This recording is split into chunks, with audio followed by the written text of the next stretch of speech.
एक एकंकार लिख दिख लिया,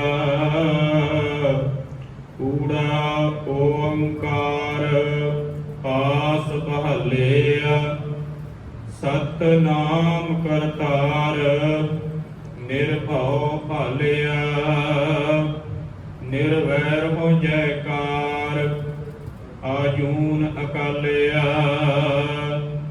सच निशान अपार जोत उजलिया, पंच अखर उपकार नाम संभालिया। परमेश्वर सुख सार नदर निहलिया, नौ अंग सुन सुमार संग निरालिया। नील अनील विचार पिरम प्यालिया, नील अनील विचार पिरम प्यालिया। वाहिगुरु जी का खालसा, वाहिगुरु जी की फतेह। परम सम्मानियो जुगो जुग अटल चवर शतर तख्त दे मालिक दीन दयाल पातशाह हलत पलत सवार देनहार शब्द गुरु धन धन साहिब श्री गुरु ग्रंथ साहिब महाराज जी की पावन और मुबारक हजूरी दे अंदर रोजाना की तरह शामा वेले दे दीवाना की हाजरी भर रहे भागा वाले सत्संगी जनों, वडभागे हाँ जो गुरु चरणों के अंदर हाजरी भर करके मालिक जी की अमृतमय बाणी के कीर्तन के नाल गुरु प्यार वालियां पासों सांझ बना रहे शाम। उपरंत भाई साहब भाई गुरदास जी दियां पवित्र वारां दी चल रही लड़ीवार विचार दे नाल जुड़न दा सुभाग समा प्राप्त होया है। इस लड़ी के तहत पिछलेरे दीवाना के अंदर तीजी वार दियां 14 पौड़ियां दी विचार आप संगतां दे नाल सांझी कीती। अगलेरी 15 नंबर पौड़ी जिसका पाठ आप जिया ने सत्कारयोग भाई साहब पासों श्रवण किया है, इसकी विचार आप संगतां दे नाल सांझी करनी है। आओ विचारां की आरंभता तो पहला साहिबां दे पावन चरणों के अंदर हाजरी लवाइए। बड़े प्यार अते अदब साथ आखो जी सतनाम श्री वाहिगुरु साहिब जी। सतनाम वाहिगुरु साहिब जी। एका एकंकार लिख दिख लिया। संसार के अंदर कायनात सृष्टि नूं पैदा करन दियां वख-वख धारनावां ने। हरेक ने अपने मत के अनुसार एक धारणा बनाई हुई है भी ये सृष्टि इवें तैयार हुई, कायनात इवें पैदा हुई और जिवें वो पैदा हुई तो उसका एक रचनहार भी मिथ्या गया। इसका रचनहार भी ऐसा है, इस नाम का है। इसका प्रबंध किवें चलता है कोई हरेक ने अपने मत के अनुसार बयान किया है भी इसका प्रबंध इवें चलता है, इन्हें पैदा किया है। हरेक का एक अपना मत है। गुरमत की फिलॉसफी बाकियां दे नालों बिल्कुल वख है, सारियां दे नालों वखरी है। जिथे बाकियां दे विच बड़ियां समानतावां ने, उत्थे गुरमत की फिलॉसफी दे विच बड़ा वखरापन है। अपनी ਇੱਕ ਨਵੀਂ ਵਿਚਾਰਧਾਰਾ ਜਿਹੜੀ ਸੰਸਾਰ ਦੇ ਅੰਦਰ ਪਹਿਲਾਂ ਤੋਂ ਪ੍ਰਚਲਿਤ ਨਹੀਂ ਸੀ, ਉਸ ਧਾਰਨਾ ਨੂੰ ਸਤਿਗੁਰਾਂ ਨੇ ਸੰਸਾਰ ਦੇ ਸਾਹਮਣੇ ਲਿਆਂਦਾ ਵੀ ਅਸਲ 'ਚ ਸੱਚ ਹੀ ਹੈ। ਆਪਣੀ ਮਤ ਦੇ ਨਾਲ, ਆਪਣੀ ਸਿਆਣਪ ਦੇ ਨਾਲ ਕੁਝ ਵੀ ਬਿਆਨ ਕਰ ਦੇਣਾ ਸਹੀ ਨਹੀਂ ਹੈ। ਔਰ ਜਿਨ੍ਹਾਂ ਨੂੰ ਤੁਸੀਂ ਰਚਨਹਾਰ ਮੰਨਦੇ ਹੋ, ਉਹ ਤੇ ਆਪ ਪੈਦਾ ਹੋਏ ਨੇ, ਆਪ ਇਸ ਧਰਤੀ ਦੇ ਉੱਤੇ ਉਹਨਾਂ ਨੇ ਜਨਮ ਲਿਆ ਹੈ, ਤੇ ਜਿਹੜਾ ਆਪ ਜਨਮ ਲੈ ਰਿਹਾ ਹੈ, ਭਾਵ ਉਹਦੇ ਤੋਂ ਪਹਿਲਾਂ ਕੁਝ ਹੈਗਾ ਸੀ। ਜਿਹੜਾ ਆਪ ਜਨਮ ਲੈ ਰਿਹਾ ਹੈ, ਉਹਦੇ ਤੋਂ ਪਹਿਲਾਂ ਕੁਝ ਹੈਗਾ ਸੀ। ਜੇ ਉਹਦੇ ਤੋਂ ਪਹਿਲਾਂ ਕੁਝ ਹੈਗਾ ਸੀ ਤੇ ਫਿਰ ਉਹਨੇ ਉਹ ਜਿਹੜੀ ਚੀਜ਼ ਸੀ ਉਹਨੂੰ ਕਿਹਨੇ ਪੈਦਾ ਕੀਤਾ? ਕੋਈ ਤੇ ਹੋਏਗਾ ਨਾ। ਤੁਸੀਂ ਕਹਿੰਦੇ ਹੋ ਕਾਇਨਾਤ ਨੂੰ ਪੈਦਾ ਕਰਨ ਵਾਲਾ ਓੰਕਾਰ ਹੈ, ਮੰਨਦੇ ਅਸੀਂ ਵੀ ਆ ਵੀ ਓੰਕਾਰ ਹੈ, ਪਰ ਤੁਹਾਡੀ ਓੰਕਾਰ ਦੀ ਪਰਿਭਾਸ਼ਾ ਵੱਖਰੀ ਹੈ। ਹੁਣ ਪੈਦਾ ਕਰਨ ਵਾਲਾ ਤੇ ਓੰਕਾਰ ਹੈ ਨਾ, ਉਹ ਮਾਲਕ ਹਰੀ, ਰਚਨਾ ਕਰਨ ਵਾਲਾ ਰਚੈਤਾ। ਪਰ ਇੱਥੇ ਵਿਆਖਿਆ ਗਲਤ ਸੀ। ਇੱਥੇ ਕਹਿੰਦੇ ਵੀ ਬ੍ਰਹਮਾ ਜੀ ਨੇ ਪੈਦਾ ਕੀਤਾ ਹੈ, ਔਰ ਬ੍ਰਹਮਾ ਜੀ ਕਿੱਥੋਂ ਪੈਦਾ ਹੋਏ? ਮਾਇਆ ਤੋਂ ਪੈਦਾ ਹੋਏ। ਏਕਾ ਮਾਈ ਜੁਗਤ ਵਿਆਈ, ਤਿੰਨ ਚਿਲੇ ਪ੍ਰਵਾਨ, ਇੱਕ ਸੰਸਾਰੀ, ਇੱਕ ਭੰਡਾਰੀ, ਇੱਕ ਲਾਏ ਦੀ ਬਾਣ। ਇਹ ਤੁਹਾਡੀ ਵਿਚਾਰਧਾਰਾ ਹੈ ਕਿ ਤੁਸੀਂ ਕਹਿੰਦੇ ਹੋ ਮਾਇਆ ਕਿਸੇ ਢੰਗ ਦੇ ਨਾਲ ਪ੍ਰਸੂਤ ਹੋਈ, ਤਿੰਨ ਬੱਚਿਆਂ ਨੇ ਜਨਮ ਲਿਆ, ਇੱਕ ਸੰਸਾਰੀ ਬਣ ਗਿਆ, ਇੱਕ ਆਹਾਰ ਦੇਣ ਵਾਲਾ ਬਣ ਗਿਆ, ਇੱਕ ਮੌਤ ਦਾ ਦੇਵਤਾ ਬਣ ਗਿਆ, ਮੌਤ ਜਿਹਦੇ ਕਰਕੇ ਆਉਂਦੀ ਹੈ। ਪਰ ਉਹ ਮਾਇਆ ਕਿੱਥੋਂ ਪੈਦਾ ਹੋਈ? ਕੋਈ ਇਹਦਾ ਵੀ ਜਵਾਬ ਦੇ ਸਕਦਾ ਹੈ? ਮਸਲਾ ਤੇ ਵੀ ਹੈ ਨਾ, ਫਿਰ ਮਾਇਆ ਕਿੱਥੋਂ ਪੈਦਾ ਹੋਈ ਹੈ? ਕੌਣ ਹੈ ਜਿਹੜਾ ਮਾਇਆ ਨੂੰ ਪੈਦਾ ਕਰ ਰਿਹਾ ਹੈ? ਤੇ ਜਿਹੜਾ ਮਾਇਆ ਨੂੰ ਪੈਦਾ ਕਰ ਰਿਹਾ ਹੈ, ਤੇ ਮਾਇਆ ਤੋਂ ਹੀ ਸਾਰਾ ਕੁਝ ਪੈਦਾ ਹੁੰਦਾ ਹੈ। ਤੇ ਫਿਰ ਉਹ ਆਪਣੇ ਆਪ 'ਚ ਸੰਪੂਰਨ ਹੈ, ਉਹਨੂੰ ਕਿਸੇ ਨੂੰ ਅੱਗੇ ਵੰਡ ਕੇ ਦੇਣ ਦੀ ਲੋੜ ਨਹੀਂ। ਡਿਪਾਰਟਮੈਂਟ ਵੀ ਤੂੰ ਆਹ ਕਰਨਾ ਹੈ ਭਾਈ, ਤੂੰ ਆਹ ਕਰਨਾ ਹੈ, ਤੂੰ ਆਹ ਕਰਨਾ ਹੈ, ਲੋੜ ਨਹੀਂ ਹੈ। ਉਹ ਭਾਈ ਗੁਰਦਾਸ ਜੀ ਕਹਿੰਦੇ ਉਸ ਮਾਲਕ ਵਾਹਿਗੁਰੂ ਨੇ ਸਾਰਿਆਂ ਤੋਂ ਪਹਿਲਾਂ ਆਪਣੇ ਆਪ ਨੂੰ ਹੀ ਪੈਦਾ ਕੀਤਾ। ਉਹ ਕਿਸੇ ਤੋਂ ਪੈਦਾ ਨਹੀਂ ਹੁੰਦਾ, ਉਹ ਕਿਸੇ ਦਾ ਮੁਹਤਾਜ ਨਹੀਂ ਹੈ, ਉਹਨੂੰ ਕਿਸੇ ਦੀ ਲੋੜ ਨਹੀਂ ਹੈ, ਉਹ ਅਨਾਥ ਹੈ। ਜਾਪ ਸਾਹਿਬ ਦੇ ਅੰਦਰ ਇਹ ਲਫ਼ਜ਼ ਪੜ੍ਹਦੇ ਨਾ, ਅਨਾਥੇ ਪ੍ਰਮਾਥੇ। ਉਹ ਮਾਲਕ ਵਾਹਿਗੁਰੂ ਅਨਾਥ ਹੈ, ਉਹਦਾ ਕੋਈ ਨਾਥ ਹੀ ਨਹੀਂ ਹੈ, ਉਹਦਾ ਕੋਈ ਮਾਲਕ ਨਹੀਂ ਹੈ, ਉਹਦਾ ਕੋਈ ਪਰਿਵਾਰ ਨਹੀਂ ਹੈ ਵੀ ਉਹ ਕਿਸੇ ਤੋਂ ਜਿਹਨੇ ਜਨਮ ਲਿਆ ਹੋਵੇ। ਉਹ ਆਪਣੇ ਆਪ ਤੋਂ ਪੈਦਾ ਹੋਣ ਵਾਲਾ ਜੋਤ ਰੂਪ ਹੈ, ਔਰ ਉਸੇ ਤੋਂ ਸਾਰਾ ਕੁਝ ਪੈਦਾ ਹੁੰਦਾ ਹੈ। ਔਰ ਇਸੇ ਕਰਕੇ ਮਾਲਕ ਨੇ ਇਹ ਸੁਚੇਤ ਰੱਖਣ ਵਾਸਤੇ ਸਾਨੂੰ ਏਕਾ ਜਿਹੜਾ ਪਾਇਆ ਉਹ ਹਿੱਸਿਆਂ ਦਾ ਪਾਇਆ, ਗਿਣਤੀ ਦਾ ਏਕਾ ਪਾਇਆ। ਕਿਉਂਕਿ ਇੱਥੇ ਸਾਡੇ ਸਿਆਣੇ ਜ਼ਿਆਦਾ ਨੇ, ਫਿਰ ਵਿਚਾਰਧਾਰਾ ਵੱਖ-ਵੱਖ ਹੋ ਜਾਂਦੀਆਂ ਨੇ।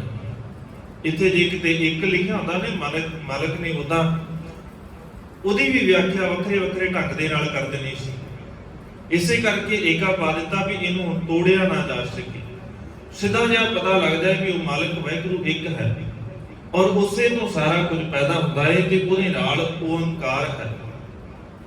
ਓੰਕਾਰ ਦਾ ਭਾਵ ਉਹ ਸਾਰਿਆਂ ਦੇ ਵਿੱਚ ਵਸਿਆ ਹੈ।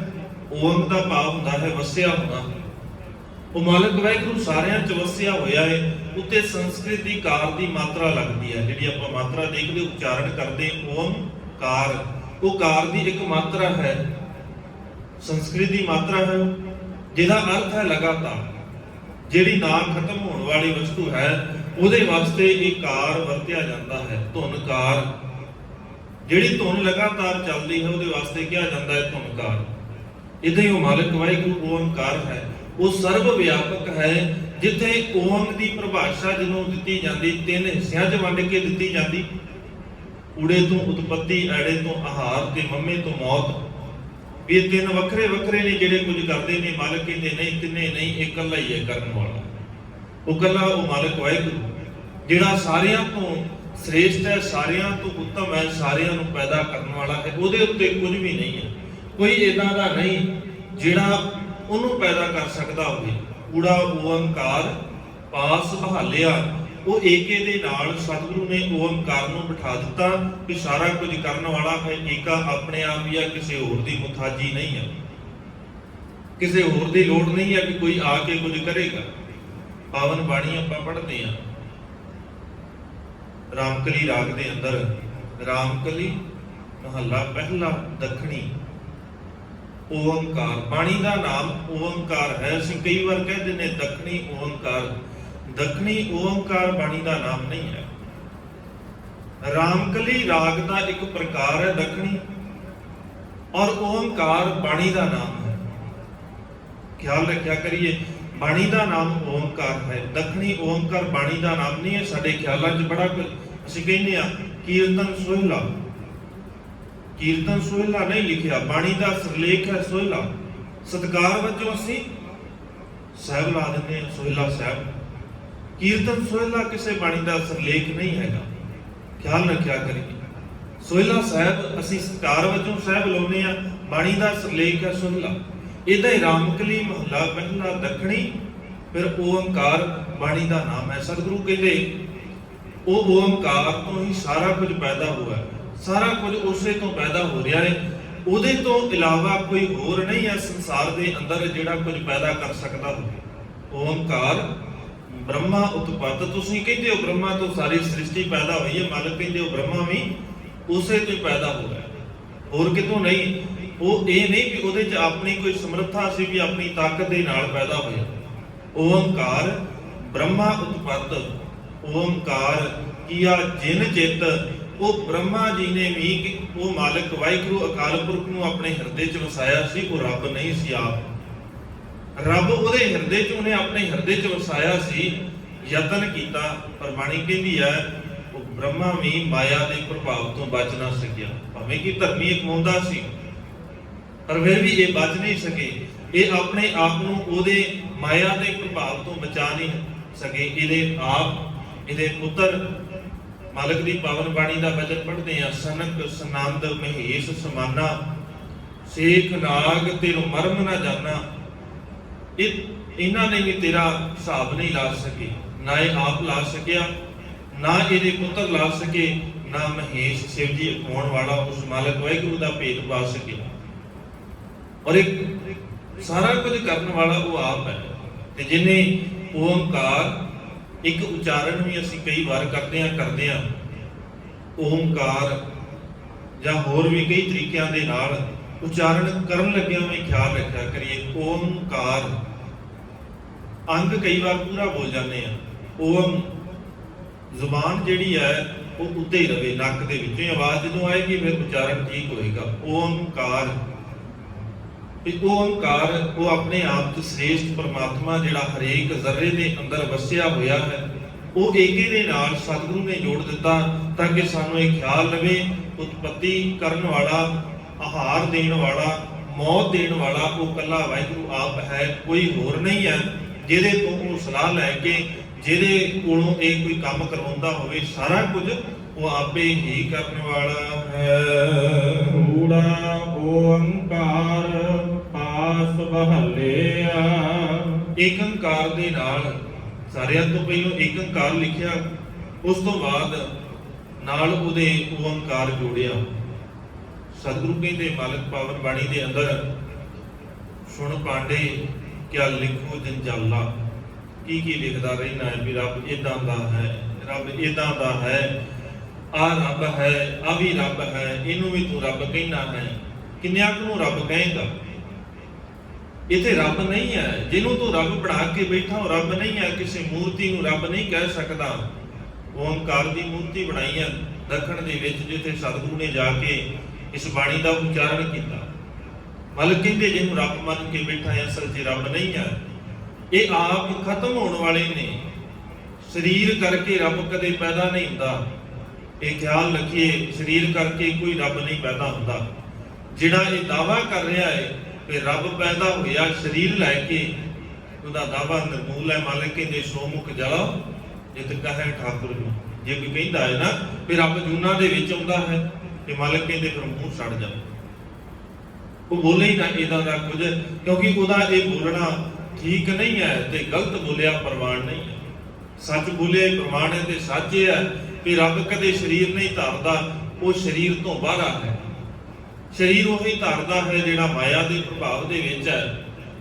ਜਿਹੜਾ ਮਾਇਆ ਦੇ ਵਿੱਚ ਹੈ, ਮਾਇਆ ਦਾ ਜਿਹਦੇ ਉੱਤੇ ਸਮੇਂ ਦਾ ਪ੍ਰਭਾਵ ਪੈਂਦਾ ਹੋਵੇ, ਜਿਹਦੇ ਸਰੀਰ ਦੇ ਉੱਤੇ ਸਮੇਂ ਦਾ ਪ੍ਰਭਾਵ ਪੈਂਦਾ ਹੋਵੇ, ਉਹ ਹੀ ਸਰੀਰ ਧਾਰਨ ਕਰਦਾ ਹੈ। ਉਹ ਮਾਲਕ ਵਾਹਿਗੁਰੂ ਸਰੀਰ ਧਾਰਨ ਨਹੀਂ ਕਰਦਾ ਤੇ ਉਹ ਆਪਣੇ ਆਪ ਦੇ ਵਿੱਚ ਪੂਰਾ ਹੈ। ਸਤਨਾਮ ਕਰਤਾਰ ਨਿਰਭਉ ਭਲਿਆ।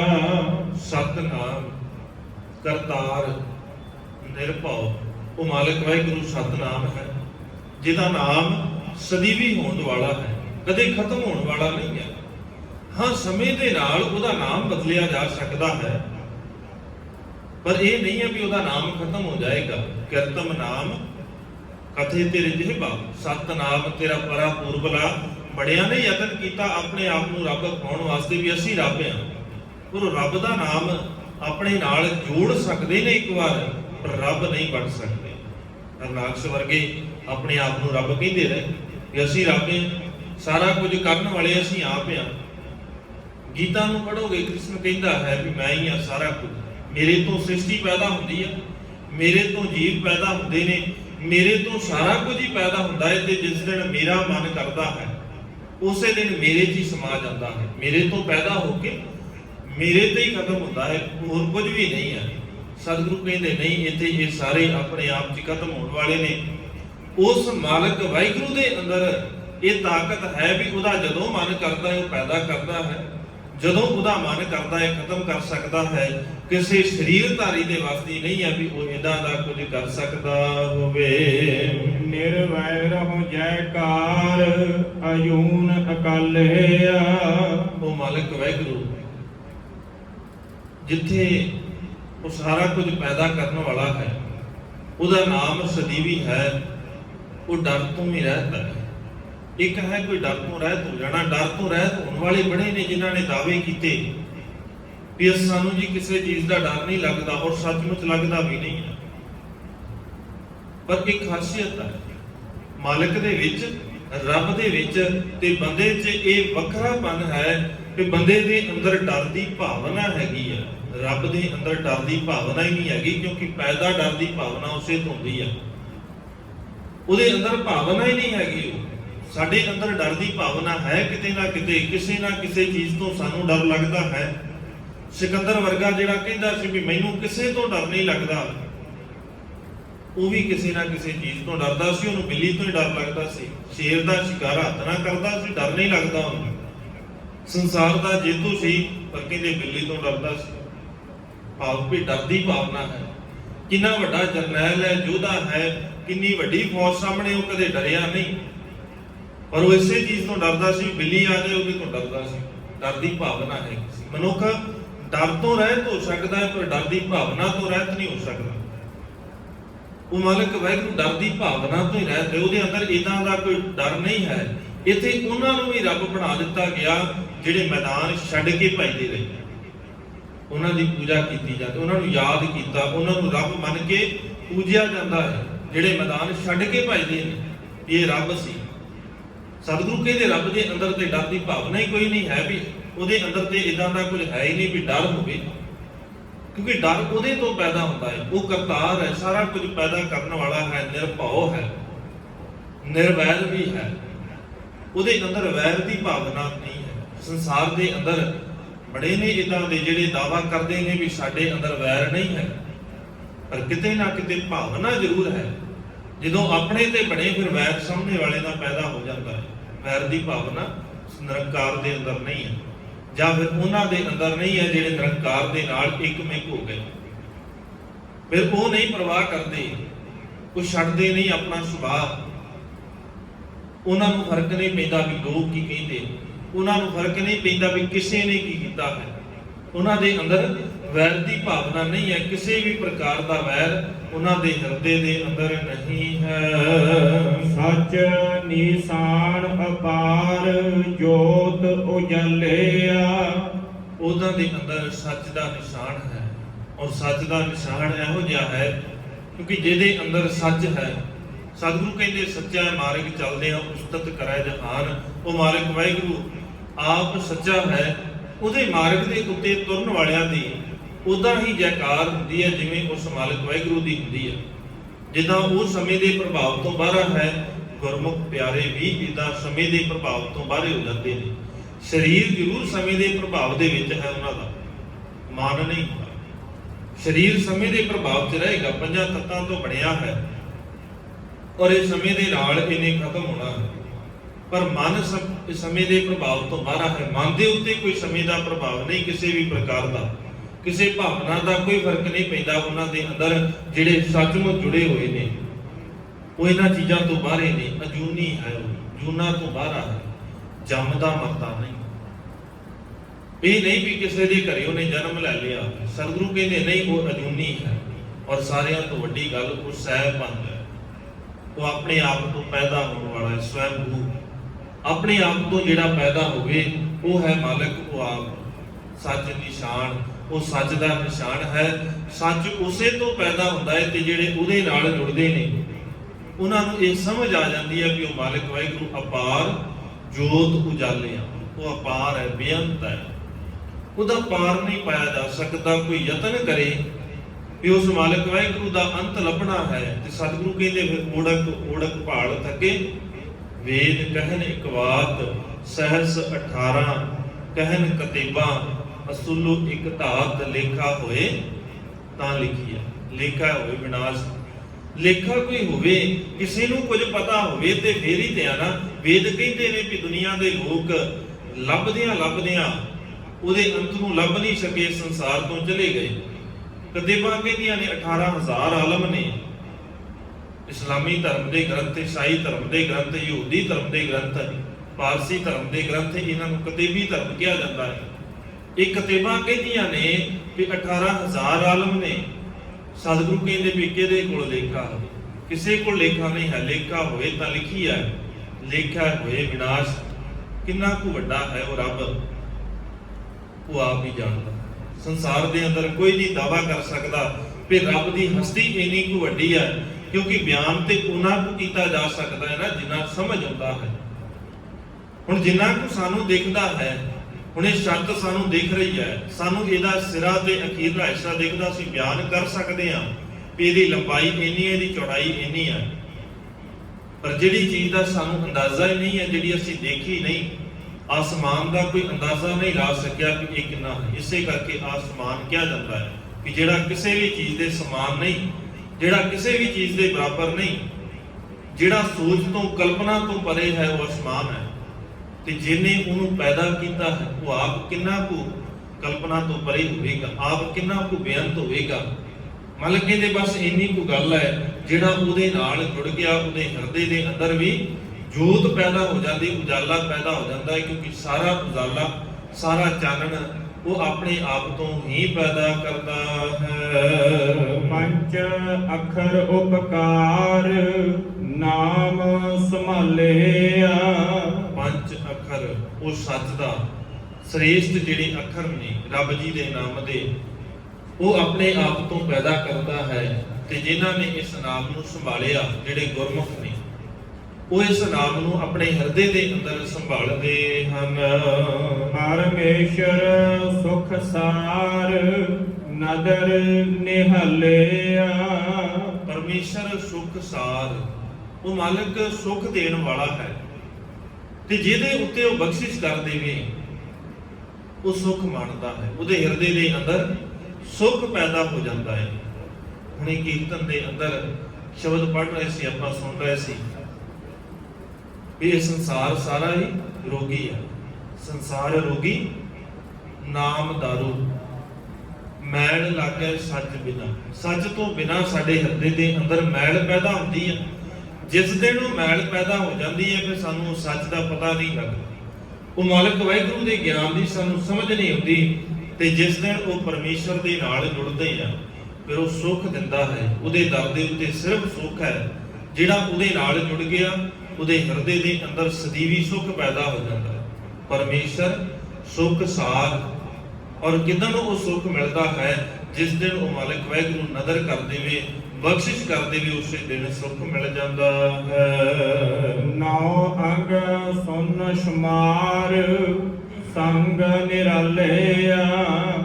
1 ਤੋਂ ਲੈ ਕਰਕੇ 9 ਤੱਕ ਦੀ ਗਿਣਤੀ ਕੋਈ ਵੱਡੀ ਗਿਣਤੀ ਨਹੀਂ ਹੈ। ਪਰ ਇਹਦੇ ਨਾਲ ਜਦੋਂ ਸੁਣ, ਜਿਹਨੂੰ ਹਿੰਦੀ 'ਚ ਕਹਿ ਦਿੰਦੇ ਸ਼ੂਨਯ, ਜ਼ੀਰੋ ਜਿਹੜਾ ਹੈ, ਜੇ ਉਹਨਾਂ ਚੋਂ ਜਿਹੜੇ ਅੱਖਰ ਦੇ ਨਾਲ ਜ਼ੀਰੋ ਜੁੜ ਜਾਵੇ, ਜ਼ੀਰੋ ਦੀ ਆਪਣੀ ਕੋਈ ਉਹਦਾ ਮਹੱਤਤਾ ਨਹੀਂ ਹੈ ਜੇ ਸੰਸਾਰਿਕ ਤੌਰ ਦੇ ਉੱਤੇ ਉਹਨੂੰ ਦੇਖਿਆ ਜਾਵੇ ਤੇ ਜ਼ੀਰੋ ਦੀ ਵੈਲਿਊ ਜ਼ੀਰੋ ਹੈ, ਪਰ ਜੇ ਉਹਨੂੰ ਜੋੜ ਦਿੱਤਾ ਜਾਵੇ ਕਿਸੇ ਅੱਖਰ ਦੇ ਨਾਲ, ਜਿਹੜੇ ਅੱਖਰ ਦੇ ਨਾਲ ਜੋੜ ਦੇਵਾਂਗੇ ਉਹੀ ਅੱਖਰ ਵੱਡਾ ਹੋ ਜਾਏਗਾ। ਭਾਵੇਂ ਕਿ ਇੱਕ ਸਾਰਿਆਂ ਤੋਂ ਛੋਟਾ ਹੈ, 9 ਵੱਡਾ ਹੈ, ਪਰ ਜਿਸ ਦਿਨ ਉਹ ਇੱਕ ਦੇ ਨਾਲ ਜੁੜ ਗਿਆ ਜ਼ੀਰੋ, ਉਹ ਇੱਕ ਸਾਰਿਆਂ ਤੋਂ ਵੱਡਾ ਹੋ ਜਾਏਗਾ, ਉਹ ਸਾਰਿਆਂ ਤੋਂ ਉੱਤਮ ਹੋ ਜਾਏਗਾ। ਸੰਸਾਰ ਦੇ ਅੰਦਰ ਫਰਕ ਨਹੀਂ ਪੈਂਦਾ ਵੀ ਕੌਣ ਕਿੰਨਾ ਵੱਡਾ ਹੈ ਤੇ ਕੌਣ ਕਿੰਨਾ ਛੋਟਾ ਹੈ। ਜਿਹੜਾ ਉਹਦੇ ਨਾਲ ਜੁੜ ਗਿਆ, ਉਹ ਮਾਲਕ ਵਾਹਿਗੁਰੂ ਜਿਹਦੇ ਨਾਲ ਆ ਕੇ ਜੁੜ ਗਿਆ, ਉਹ ਸ੍ਰੇਸ਼ਟ ਹੋ ਜਾਂਦਾ। ਭਾਵੇਂ ਸੰਸਾਰ ਦੀ ਨਜ਼ਰ ਦੇ ਅੰਦਰ ਉਹ ਬਸਤਾ ਟੂਟੀ ਝੁੰਪੜੀ ਚੀਰ ਸਭ ਛਿੰਨਾ, ਜ਼ਾਤ ਨਾ ਪਤ ਨਾ ਆਦਰੋ ਨਿਆਨ ਭਰਮਿੰਨਾ, ਭਾਵੇਂ ਉਹਦੀ ਹਾਲਤ ਇਦਾਂ ਦੀ ਹੋਵੇ, ਉਹਦੇ ਕੋਲ ਕੋਈ ਖੜਦਾ ਨਾ ਹੋਵੇ, ਸੰਸਾਰ ਦੇ ਅੰਦਰ ਦਾ ਕੋਈ ਨਾ ਹੁੰਦਾ ਹੋਵੇ ਉਹਦੇ ਕੋਲ, ਮਿੱਤਰ ਨਾ ਇਟ ਧਨ ਰੂਪਹੀਣ ਕੇ ਸਾਖ ਨਾ ਸਿੰਨਾ, ਰਾਜਾ ਸਗਲੀ ਸ੍ਰਿਸ਼ਟ ਕਾ ਹਰ ਨਾਮ ਮਨ ਬਿਨ, ਜਿਹਦੇ ਹਿਰਦੇ ਦੇ ਅੰਦਰ ਰੱਬ ਜੀ ਦਾ ਨਾਮ ਆ ਗਿਆ, ਉਹ ਭਾਵੇਂ ਉਹਦੀ ਆਪਣੇ ਆਪ ਦੇ ਵਿੱਚ ਕੋਈ ਔਕਾਤ ਨਹੀਂ ਸੀ, ਪਰ ਜਿਸ ਦਿਨ ਨਾਲ ਜੁੜਿਆ ਉਸੇ ਦਿਨ ਸਾਰਿਆਂ ਤੋਂ ਉੱਤਮ ਹੋ ਗਿਆ। ਇੱਕ ਨਹੀਂ ਹਜ਼ਾਰਾਂ ਉਦਾਹਰਨਾਂ ਨੇ ਇਦਾਂ ਦੀਆਂ ਜਿਨ੍ਹਾਂ ਨੂੰ ਕੋਈ ਨਹੀਂ ਸੀ ਜਾਣਦਾ, ਪਰ ਜਿਸ ਦਿਨ ਉਹ ਗੁਰੂ ਦੇ ਨਾਲ ਜੁੜਦੇ ਨੇ ਉਸੇ ਦਿਨ ਸਾਰਿਆਂ ਤੋਂ ਸ੍ਰੇਸ਼ਟ ਹੋ ਜਾਂਦੇ ਨੇ, ਸਾਰਿਆਂ ਤੋਂ ਉੱਤਮ ਹੋ ਜਾਂਦੇ। ਧੰਨ ਗੁਰੂ ਰਾਮਦਾਸ ਸਾਹਿਬ ਮਹਾਰਾਜ ਸੱਚੇ ਪਾਤਸ਼ਾਹ ਜੀ ਦੀ ਅਸੀਂ ਇਹ ਜੀਵਨ ਦੇ ਅੰਦਰ ਇੱਕ ਘਟਨਾ ਪੜ੍ਹਦੇ ਹਾਂ। ਜੇ ਸੰਸਾਰ ਦੀ ਨਿਗਾਹ ਦੇ ਅੰਦਰ ਦੇਖਿਆ ਜਾਵੇ, ਸੰਸਾਰ ਦੀ ਨਜ਼ਰ ਦੇ ਨਾਲ ਤੇ ਪਹਿਲੋਂ ਕੁਝ ਵੀ ਨਹੀਂ, ਪਰ ਜਿਸ ਦਿਨ ਗੁਰੂ ਦੇ ਨਾਲ ਜੁੜਦੇ ਨੇ ਉਸ ਦਿਨ ਸਾਰਿਆਂ ਤੋਂ ਉੱਤਮ ਨੇ, ਸਾਰਿਆਂ ਤੋਂ ਸ੍ਰੇਸ਼ਟ ਨੇ, ਉਹਨਾਂ ਤੋਂ ਉੱਪਰ ਕੋਈ ਨਹੀਂ। ਉਹਦੇ ਦਰ ਦੇ ਉੱਤੇ ਜਾ ਕੇ ਸੰਸਾਰ ਦੇ ਅੱਜ ਵੀ ਲੋਕ ਬਿਨਾਂ ਕਿਸੇ ਜ਼ਾਤ ਦੇ ਵਿਤਕਰੇ ਤੋਂ, ਬਿਨਾਂ ਕਿਸੇ ਧਰਮ ਦੇ ਵਿਤਕਰੇ ਤੋਂ ਅੱਜ ਵੀ ਉੱਥੇ ਜਾ ਕੇ ਉਹਨਾਂ ਹੀ ਮਾਣ ਪ੍ਰਾਪਤ ਕਰਦੇ ਨੇ। ਉਹ ਇੱਕ ਵੱਖਰੀ ਗੱਲ ਹੈ ਕਿ ਜੇ ਕਿਤੇ ਸਮੇਂ ਦੇ ਨਾਲ ਪ੍ਰਬੰਧ ਮਾੜਾ ਹੋ ਜਾਵੇ ਤੇ ਪ੍ਰਬੰਧਕ ਮਾੜੇ ਹੋ ਸਕਦੇ ਨੇ, ਥਾਂ ਨਹੀਂ ਮਾੜਾ। ਉਹ ਸਮੇਂ ਦੇ ਹਾਲਾਤ ਅੱਗੇ ਪਿੱਛੇ ਚੱਲਦੇ ਰਹਿੰਦੇ ਨੇ, ਪਰ ਜਿਹੜਾ ਉਸ ਮਾਲਕ ਦੇ ਨਾਲ ਜੁੜ ਗਿਆ ਉਹ ਸ੍ਰੇਸ਼ਟ ਹੋ ਜਾਂਦਾ ਹੈ। ਨੀਲ ਅਨੀਲ ਵਿਚਾਰ ਪਿਰਮ ਪਿਆਲਿਆ, ਤੇ ਉਸੇ ਨੂੰ ਨੀਲ ਤੇ ਅਨੀਲ ਦੀ, ਸੱਚ ਦੀ, ਨੀਲ ਦਾ ਭਾਵ ਜਿਹਦੇ ਕੋਲ ਕਾਲਖ ਹੈ, ਜਿਹੜਾ ਅੰਦਰੋਂ ਮੈਲਾ ਹੈ, ਅਨੀਲ ਜਿਹੜਾ ਮੈਲ ਤੋਂ ਰਹਿਤ ਹੈ, ਉਸੇ ਨੂੰ ਸਮਝ ਆਉਂਦੀ ਹੈ ਜਿਹੜਾ ਉਹਦੇ ਨਾਲ ਜੁੜ ਕਰਕੇ ਉਹਦੇ ਪਿਆਰ ਦੇ ਪਿਆਲੇ ਨੂੰ, ਗੁਰੂ ਦੇ ਸ਼ਬਦ ਨੂੰ, ਗੁਰੂ ਦੇ ਨਾਮ ਨੂੰ ਆਪਣੇ ਹਿਰਦੇ ਦੇ ਅੰਦਰ ਵਸਾ ਲਵੇ। ਉਸੇ ਦਿਨ ਅੰਦਰ ਸਾਫ਼ ਹੋ ਜਾਂਦਾ ਹੈ, ਪਵਿੱਤਰ ਹੋ ਜਾਂਦਾ ਹੈ, ਵਿਵੇਕ ਬੁੱਧ ਆ ਜਾਂਦੀ ਹੈ, ਸਹੀ ਤੇ ਗਲਤ ਦੀ ਪਛਾਣ ਆਉਣੀ ਸ਼ੁਰੂ ਹੋ ਜਾਂਦੀ ਹੈ। ਜਿਸ ਦਿਨ ਗੁਰੂ ਦੇ ਨਾਲ ਜੁੜਦੇ ਆ, ਸਤਿਗੁਰੂ ਸਮੱਤ ਬਖਸ਼ਣ, ਦਇਆ ਕਰਨ, ਸਾਡੇ ਹਿਰਦੇ ਦੇ ਅੰਦਰ ਗੁਰੂ ਦਾ ਸ਼ਬਦ ਵਸਾ ਦੇਣ, ਤਾਂ ਕਿ ਸਾਨੂੰ ਉਸ ਸੱਚ ਦੀ ਸੂਝੀ ਆ ਜਾਏ, ਸਾਨੂੰ ਸਮਝ ਆ ਜਾਵੇ ਕਿ ਗੁਰੂ ਦੇ ਨਾਲ ਜੁੜ ਕਰਕੇ ਆਪਣੇ ਜੀਵਨ ਨੂੰ ਸ੍ਰੇਸ਼ਟ ਬਣਾਉਣਾ ਹੈ। ਗੁਰੂ ਦੇ ਨਾਲ ਜੁੜ ਕੇ ਗੁਰੂ ਦੇ ਨਾਲ ਜੁੜਨਾ ਹੈ, ਗੁਰੂ ਦੇ ਨਾਲ ਮਿਲ ਕਰਕੇ ਆਪਣੇ ਮਤ ਨੂੰ ਗੁਰੂ ਚਰਨਾਂ ਦੇ ਅੰਦਰ ਸਮਰਪਿਤ ਕਰਨਾ ਹੈ। ਸਤਿਗੁਰੂ ਰਹਿਮਤ ਕਰਨ। ਵਿਚਾਰਾਂ ਕਰਦੇ ਹੋਈਆਂ ਬੇਅੰਤ ਭੁੱਲਾਂ ਦੀ ਖਿਮਾ। ਬੁਲਾਓ ਜੀ ਫਤਿਹ, ਆਖੋ ਜੀ ਵਾਹਿਗੁਰੂ ਜੀ ਕਾ ਖਾਲਸਾ, ਵਾਹਿਗੁਰੂ ਜੀ ਕੀ ਫਤਿਹ।